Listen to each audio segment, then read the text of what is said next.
गर्मी की छुट्टियों में दादाजी के पास घूमने आया एक बालक उछलते कूदते दादाजी के पास पहुंचा और बड़े गर्व से बोला कि दादाजी, जब मैं बड़ा हो जाऊंगा तब मैं एक सफल आदमी बनूंगा। क्या आप सफल होने के कुछ उपाय बता सकते हैं?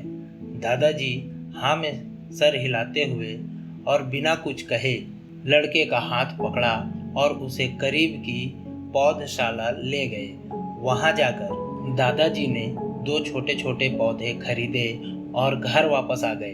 वापस आकर उन्होंने एक पौधा घर के बाहर लगा दिया और दूसरा पौधा गमले में लगाकर घर के अंदर रख दिया। अब आपको क्या लगता है कि इन दोनों पौधों में से भविष्य में कौन सा पौधा अधिक सफल होगा? दादाजी ने लड़के से पूछा। लड़का कुछ समय तक सोचता रहा और फिर बोला, घर के अंदर वाला पौधा ज़्यादा सफल होगा, क्योंकि वो हर एक खतरे से सुरक्षित है, जबकि बाहर वाले पौधे को तेज धूप, आंधी, पानी और जानवरों से भी खतरा है। दादाजी बोले, चलो देखते हैं आगे क्या होता है, और वह अखबार उठाकर पढ़ने लगे। दादाजी ने दोनों पौधों पर ज्यादा ध्यान देते रहे और समय बीतता गया। 3-4 साल बाद जब लड़का फिर अपने माता पिता के साथ गांव घूमने आया, तब अपने दादाजी को देखा तो देखते ही बोला, दादाजी, पिछली बार मैंने आपसे सफल होने के कुछ उपाय मांगे थे, पर इस बार आपको कुछ बताना ही होगा। दादाजी मुस्कुराए और लड़के को उस जगह ले गए जहां उन्होंने गमले में पौधा लगाया था। अब वह पौधा एक पेड़ में बदल चुका था। लड़का बोला, देखा दादाजी, मैंने कहा था ना कि ये वाला पौधा ज्यादा सफल होगा। दादाजी ने बोला, अरे पहले बाहर वाले पौधे का हाल तो देख लो।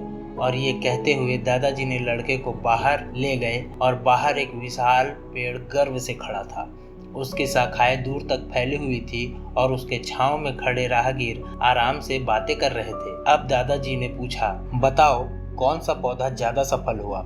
लड़का कुछ शर्माते हुए बोला, बाहर वाला। लेकिन यह कैसे संभव है? बाहर तो उसे न जाने कितने खतरों का सामना करना पड़ा होगा। दादाजी मुस्कुराए और बोले, हाँ, बाहर वाले पौधों को बहुत सी चीजों से सामना करना पड़ा, लेकिन समस्या का सामना करने से अपने फायदे भी तो हैं। बाहर वाले पौधे के पास आज़ादी थी कि वह अपनी जड़ें जितनी चाहे उतनी फैला ले, अपनी शाखाओं से आसमान को छू ले। और तुम जिस आंधी तूफान से इस पेड़ के लिए मुसीबत समझते थे, उसी आंधी तूफान ने इस पेड़ की जड़ों को इतना मजबूत बना दिया है कि आज एक छोटा सा आंधी तूफान इस पेड़ का कुछ भी नहीं बिगाड़ सकता। बेटे, अब जो मैं तुम्हें बताने वाला हूँ, उसे अगर तुमने अपने अंदर बैठा लिया तो तुम जिंदगी में जो कुछ भी करोगे उसमें सफल हो जाओगे। उन्होंने बोला कि अगर तुमने अपने जीवन भर सिर्फ अच्छे विकल्पों को ही चुनते रहोगे तो तुम कभी भी उतने सफल नहीं हो पाओगे जितनी तुम्हारी क्षमता है। लेकिन अगर तुम तमाम खतरों के बावजूद इस दुनिया का सामना करने के लिए तैयार हो तो तुम्हारे लिए कोई भी लक्ष्य हासिल करना असंभव नहीं है। लड़के ने लंबी सांस ली और उस पेड़ की तरफ देखने लगा। वह दादाजी की बातों को समझ चुका था। आज उसे सफलता का एक बहुत बड़ा सबक मिल चुका था कि जीवन में हम जिन रुकावटों को हम जितना बड़ा शत्रु समझते हैं, वही हमें मजबूत और जीवन में बहुत ज्यादा सफल बनाती है।